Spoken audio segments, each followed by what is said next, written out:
Oke, kita langsung masuk aja ke tabelnya. Di sini ada saham, ya, ada fixed income, ada real estate, ada gold, ada crypto.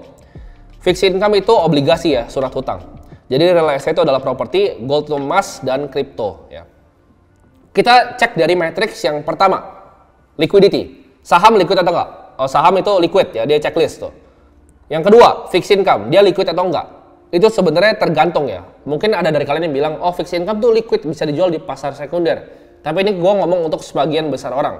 Fixed income itu nggak liquid, biasa ada tenornya. Yang ketiga, real estate, liquid atau enggak? Properti udah pasti nggak liquid ya, karena jualnya butuh waktu, kita perlu ke agen dan segala macam.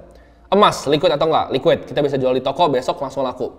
Crypto, liquid atau enggak? Kita jual langsung laku, detik ini juga masuk ke wallet kita. Kita lihat dari upside, saham, naiknya bisa tinggi nggak? Bisa, saham bisa tinggi. Fixed income, upside-nya bisa tinggi nggak? Enggak. Ya, moderate aja. Dia bahkan 7%, 8% tapi fix. Real estate, upside-nya tinggi atau enggak? Tergantung di mana. Gold, upside-nya tinggi atau enggak? Selama 10 tahun terakhir nggak kemana-mana, jadi nggak ada. Crypto, upside-nya tinggi atau enggak? Kita tahu ini adalah aset terbaik selama 1 dekade terakhir. Ya, aset pertama yang mencapai 1 triliun US dollar dari market value. Kita lihat matriks yang ketiga, ya, inflation protection. Apakah ini bisa memproteksi kalian dari inflasi atau enggak? Saham, apakah bisa? Jawabannya enggak. Fixed income, apakah bisa? Jawabannya enggak. Real estate bisa untuk proteksi kita lawan inflasi. Emas bisa untuk proteksi kita melawan inflasi. Crypto bisa juga untuk proteksi kita lawan inflasi. Kalian mungkin ada yang komen, kok saham nggak bisa? Kalian lihat lah, growth S&P 500 lawan M2 money supply. Ya. Basically itu sama growth-nya. Uang yang di print sama saham itu terbangnya sama. Jadi real cost of capital dari saham itu sama kayak uang yang di print. Di sini kita lihat yang keempat, yaitu scarcity. Langka atau enggak asetnya? Saham, langka atau enggak? Itu gue bisa cetak kapanpun. Gue kalau punya perusahaan, TBK gue bisa terbitin saham, gue bisa right issue. Jadi itu sama sekali nggak langka. Dua, fixed income. Perusahaan manapun ya, mau perusahaan BUMN, perusahaan swasta itu bisa terbitin surat hutang baru, jadi nggak scarcity. Real estate, ya itu bisa didebatin langka atau enggak, tapi buat di sini gue akan bilang langka ya. Kenapa? Karena tanah terbatas ya, cuma diciptakan sama yang maha kuasa, cuma terbatas, jadi orang rebutan untuk beli tanah, jadi anggaplah terbatas. Emas, kita tahu emas itu punya limited supply, walaupun ada biaya eksplorasi, dia bisa eksplorasi untuk grow supply 2% setiap tahun, tetap gua hitung sebagai langka. Dan kripto, apakah langka? Yes, ya, karena Bitcoin itu cuma ada 21 juta koin yang pernah akan diciptakan. Di sini kita lihat lagi, dari barrier to entry. Saham, gampang nggak untuk beli saham? Gampang. Banyak sekuritas bahkan di bawah 100.000, jadi gampang masuknya. Fixed income. Nah ini bisa didebatin lagi nih, antara kalian mau masuk pakai reksadana atau kalian masuk langsung straight ke fixed income-nya. Kalau langsung itu biasanya ada minimumnya, ada lumayan gede. Kalian nggak bisa main beli bonds misalnya AAA yang bagus tapi uangnya sedikit, pasti miliar-miliaran. Jadi gua akan bilang itu lumayan lah. Real estate barrier to entry-nya tinggi. Kenapa? Karena modal awalnya besar. Nggak semua orang bisa langsung beli properti ya. Kecuali kalian mau ikut equity crowdfunding terserah, tapi itu biasa kalian ya dikerjain lah sama yang punya ECF-nya. Gold ya, kita lihat gold. Barrier to entry-nya gampang nggak belinya? Gampang, bisa beli kepingan kecil-kecil atau bahkan digital. Crypto gampang nggak belinya? Gampang, tinggal buka exchange ya.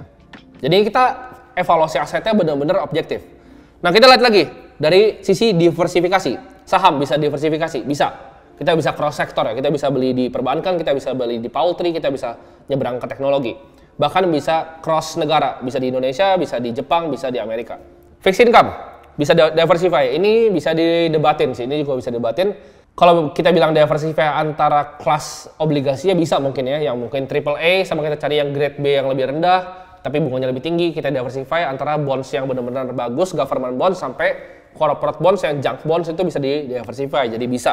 Real estate, ini sulit ya. Karena kalau kalian beli properti biasanya cuma beli satu, ya, karena mahal gitu.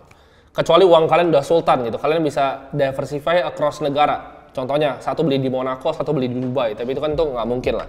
Kalian nggak nonton video ini kalau kalian bisa kayak gitu. Gold, emas, apakah bisa diversify? Nggak, ya cuma satu emas. Crypto, bisa diversify? Bisa. Kita bisa mau yang metaverse, mau yang DeFi, mau yang store of value, mau yang macam-macam, itu bisa di-diversify mirip dengan saham per sektornya. Nah, regular income, dapat uang bulanan nggak? Saham, bisa. Cari saham yang ada dividennya, kayak batu bara itu bisa dapat dividen. Fixed income pasti dapat karena ya itu tujuannya untuk dapat bunga. 3, real estate ya. Dapat nggak income bulanan? Dapat. Kita bisa punya apartemen kita sewain. Gold ya. Bisa nggak dapat regular income? Nggak bisa. Ya gold beli emasnya doang. Crypto dapat income bulanan bisa nggak? Bisa dari staking. Nah, yang seru nih transparansi. Saham apakah transparan atau enggak? Kayak kalian mungkin tahu jawabannya ya, kalian aja nggak bisa lihat kode broker, tapi bandar bisa lihat kalian punya. Ya. Ada yang tahu nggak kalian? Kalau trading kalian itu bisa di front run sama sekuritas kalian sendiri. Jadi ini bukan rahasia publik, tapi trade kalian, sekuritas bisa lihat, dan mereka bisa front run duluan semua trade kalian. Jadi apakah transparan? Gue nggak yakin. Karena kalian aja nggak bisa ngeliat DPS orang kok, tapi mereka bisa lihat kalian punya barang. Kedua, fixed income, apakah transparan? Ini gue nggak usah contohin pakai Indo ya, karena di Indo ntar bahaya gue. Jadi gue contohin pakai di luar yang udah kejadian. Kita lihat Goldman Sachs terbitin bonds ya, 1MDB fundnya dari Malaysia. Itu apa yang terjadi? Ditipu kan? Jadi apakah bonds transparan? Nggak juga. Dia bisa bohong bikin untuk ini, tapi untuk cuman raise capital doang. Itu bonds. 3, real estate, apakah transparan? Yakin nggak lo transparan? Lo punya tanah nih, ya kan?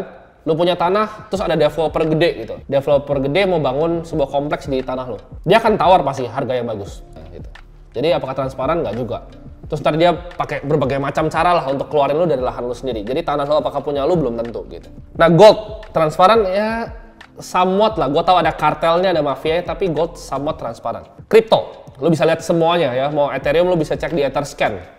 Lu mau lihat Bitcoin, lu bisa lihat di Block Explorer-nya. Semua on-chain dan transparan, lu bisa lihat semua transaksinya. Justru orang yang bilang kripto tuh dipakai untuk trafficking orang, dipakai untuk kejahatan ilegal, itu orang yang paling bodoh. Kenapa? Karena kripto tuh justru paling gampang untuk kalian track, ya. Gampang banget untuk kalian track.